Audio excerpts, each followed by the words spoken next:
Are these the best Joy-Con alternatives of 2022? Let's talk about it.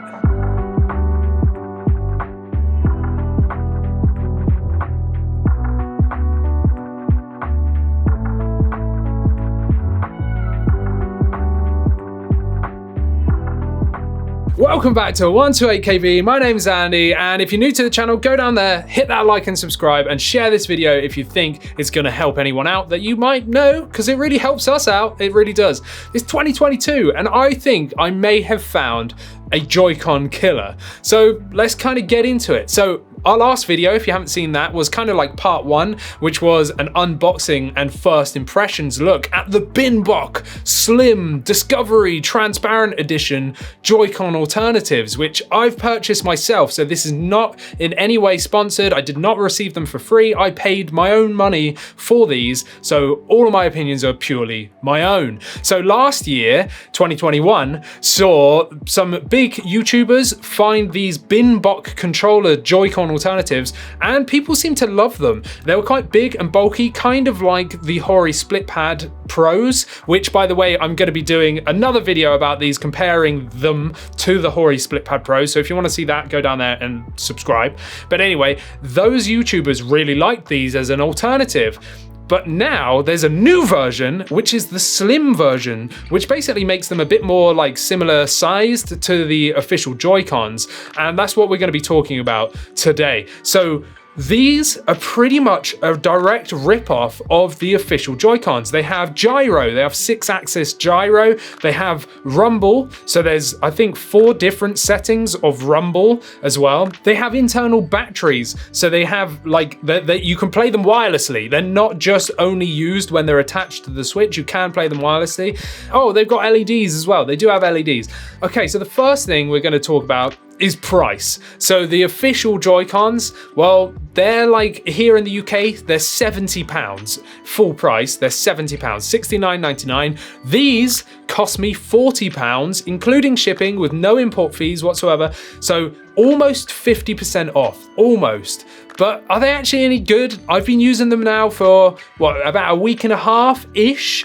And well, let's talk about it. So these are the Joy-Cons, and yeah, I was expecting them to be super plasticky, but they're actually not. They feel good quality. In terms of the actual plastics used, like, it feels good. It doesn't feel cheap. There's no movement in the Joy-Cons whatsoever. They actually feel really firm. When you squeeze the controller, there's no give at all. They just kind of feel good quality. The buttons themselves are very consistent in terms of feel. I would say the only difference is the ZL and the ZR buttons is there's just a slight, and I mean maybe like 5% difference in feel, where the right one's slightly clickier than the left one. The left one's a little bit spongy. The other buttons here, like the X, A, Y, and B, they feel pretty good. Like, they're a little bit more spongy than the actual Joy-Cons, but they feel pretty good. You've also got turbo, which I forgot to mention at the beginning. So turbo means that you can hold the button down and it will basically repeat that button repeatedly for you. So whilst you're holding it, it will just spam that button so you don't have to keep doing it. So let's say, I don't know, you are picking up or digging something in Animal Crossing. Well, instead of having to like press the button repeatedly, you just hold it once and it will just keep doing the action for you. Or you can set it the other way around, where you just press the button once and then it will keep repeating until you press it again to turn it off. And you can assign any button basically to be on turbo. So that's with the little turbo buttons down in the corners. You've got a D-pad. So the D-pad is really, really cool. I love seeing a D-pad here. It's nice to see an actual D-pad, but I would say the D-pad is the biggest downside here. It's not mushy or anything, but it's kind of hard to explain. It just feels a little bit poor. Like when you compare the D-pad on a Pro controller, on a Switch Pro controller, that feels really, really nice. This is a little bit meh. Like, I can't really describe it. It's just not that great. It's not bad. It's not the worst D-pad I felt, but it's certainly not the best. In terms of looks, they look great. I'm a massive advocate of transparency, and maybe because it just is kind of like a retro thing, especially for Nintendo, I just think they look really, really cool. There are LEDs inside this. So there's LEDs around the thumbsticks, and you can change those. There's different settings. You can just have static, where it's literally just one color. If you hold the turbo button and press the joystick in to, you know, click it, well, then you can cycle through different colors. So like red, blue, orange, yellow, green, all those different things. And you can set them different on each controller as well. If you hold the turbo button down and then double tap in, well, then that will change the effect. So you can have breathing, you can have like RGB breathing. It's not an RGB cycle, it's more like an RGB breathe. Or you can even turn them off if you don't like them as well. And that's pretty cool. The actual joysticks, they feel great in comparison to the originals. So like the actual Joy-Con joysticks, there's not very much movement on them, and I always find that they're like compared to a Pro controller, there's really not that much movement on them. And despite these being quite small in terms of like look, the joysticks, they're not full-size joysticks, they're a little bit smaller, but there's twice as much travel, which means you can be more accurate because you can just, you know, you've got more reach there, and they actually feel great. The best thing about this for me is the joystick feel. They feel really, really, really good. Like I'm a big fan of that. And the other thing which is absolutely great is the ergonomics. So the ergonomic and design of these are, they fit perfectly into my hands. It's almost like they were molded for my hands. Now I do have medium sized hands and they fit great. So small to medium sized hands, this is going to be absolutely perfect for you. If you've got large hands, when they do make the larger versions, but for me, I wanted to keep the whole system as compact as possible. And I think they've really done well here. And the other thing to mention as well, when they slide on, they actually completely fit flush to the back of the Switch. There's no ledge, so it actually goes completely flush on the front and on the back as well. So it doesn't look horrible at all, and it feels really, really nice. One thing I do want to say is that obviously when you slide them on, so if I just do that now for you, you can have them detached, or when you slide them on, well, this right controller here, there's no movement at all. My left one, there's just a very, very slight movement. But to be honest, when I've got the Joy-Cons on, the official ones, there's slight movement on both of those anyway. Very, very, very slight, but there is slight movement on both of those. But in terms of feel, that feels so much nicer. There's no need to have a grip when you've got these on, because it's already got it built into the actual controller, because it's, you know, ergonomically correct, at least for my hands. And it feels so much nicer than just using the small crampy Joy-Cons. Like it's so cool. Now, one thing that's absolutely great is that you're not limited to using these just on the Switch. You don't have to just use them whilst they're attached. These are wireless, and they have, I think they're 500 milliamp hour batteries in each one, which they say gives you about 3 hours battery life, but I've definitely got longer than that. So I've been using these, like I said, for about a week and a half, and I've done maybe 4.5 hours without having to charge these, which I think is really cool. And that's including having the RGBs on. So the LED lights are on, which is really, really good, I think. For a third-party controller, which is about half the price as a Joy-Con, I think that's actually really cool. They do have USB like C on the bottom of each controller, and that is for firmware updates. So I was really scared when I got these that, oh no, I'm gonna have to charge them individually. That's kind of sad. But no. When you turn them on, if I show you here on the Switch, if I turn the Switch on and go here and then go to my controllers, well, you can see just there that there's batteries for each side, so it's almost seeing them as official Joy-Cons. And when you charge the Switch, it also charges up the Joy-Cons, which is really, really, really nice, because having to charge them individually would suck, but that's definitely a bonus feature right there. Like, I really do enjoy that. When you take these off and use them detached, well, they come with that little tiny thing in the middle. So you've got this little plastic grip thing in the middle that attaches the Joy-Cons onto, and it's really easy to use. You just detach the actual Joy-Cons like this, and then you slide them on to this grip.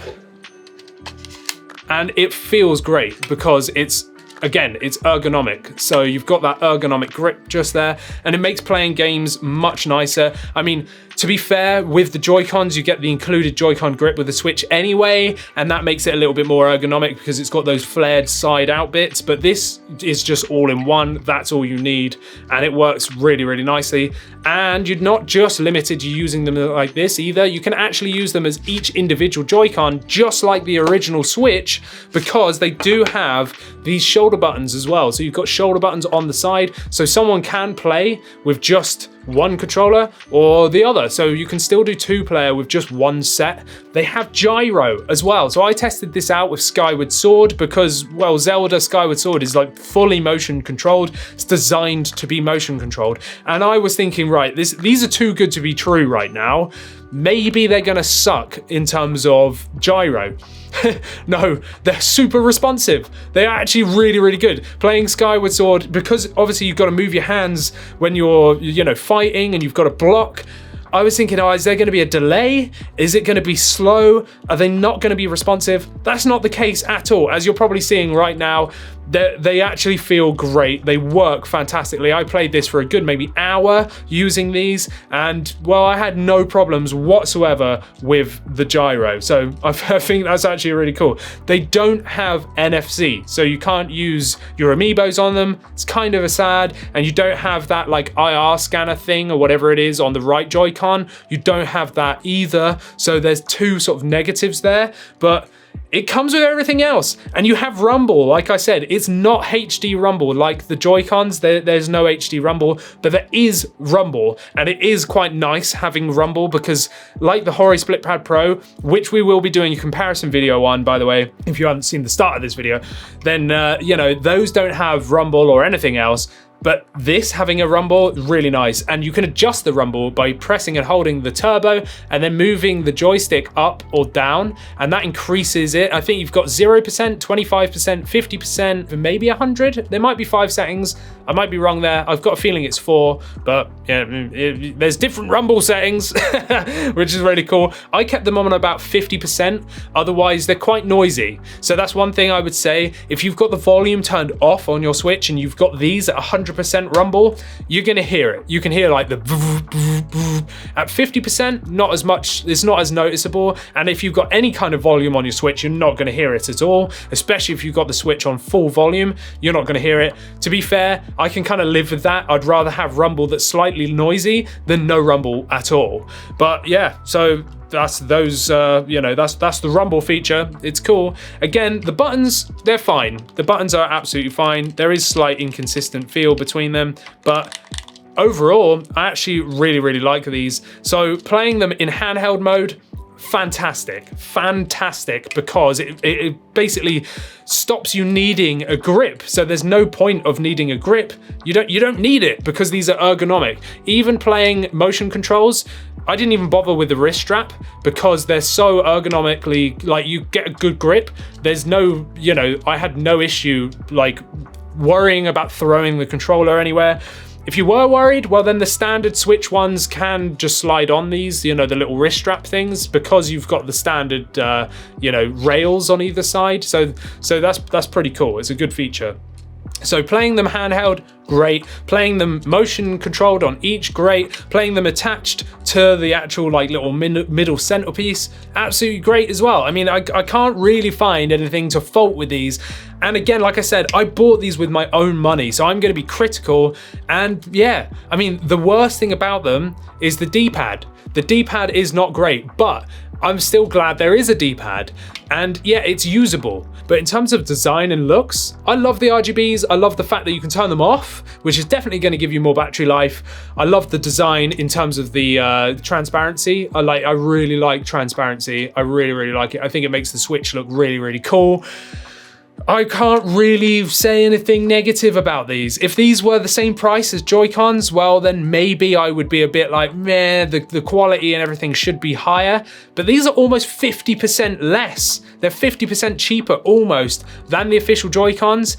They're more ergonomic. everything works great. You've still got rumble, you've still got gyro, you've got better control sticks, you've got more movement there, they're more accurate, you've got a more ergonomic grip, which means you can get to those control sticks better. These are going to be much better for FPS games or pretty much just any kind of game, unless it's D-pad orientated, then you kind of, that's the only kind of negative here. But really, I'm finding it hard to find anything bad to say about these. Now, the biggest thing, the only negative, is going to be the test of time. So are they going to start disconnecting? Are you going to start getting Joy-Con drift? Are the buttons going to start getting mushy? Will the buttons get stuck? I can't tell you, because I've only been using these for a week and a half, but well, give it 6 months or maybe longer, maybe shorter. If I start experiencing any issues with these, then I'm certainly going to do an updated video. But right now, I can recommend these. And well, I'm going to. I recommend the BinBok Joy-Cons, whether that's the transparency one or the other colors. They do other colors as well. I just paid for the transparency ones because I really like it. They do also make larger ones. So if you've got bigger hands, go check out the larger versions. I can't say anything about them. Other YouTubers seem to like them. I've never tried them, so I can't tell you whether they're good or not, but these small ones, they're nice and small, they look great, they fit in your hands perfectly, they're not huge and clunky like the Hori split pad. Let me just get one. Look at the size comparison to the Hori split pad. Now, this is not going to be my comparison video. I will be doing a dedicated video about these, but look at the size difference. Like, this is huge. This is nice and small. Look at the size difference. That is a Joy-Con, and that is the Hori split pad. So you can see the size just there. So that's all I've really got to say. I don't really have any issues with these at all, really, other than the D-pad, and the buttons are slightly inconsistent. But to be honest, for the price at nearly 50% off, I highly recommend these, especially if you find the normal Joy-Cons a bit crampy, or you are looking to buy a grip. Well, maybe you want a spare pair of Joy-Cons anyway, and these are almost 50% off.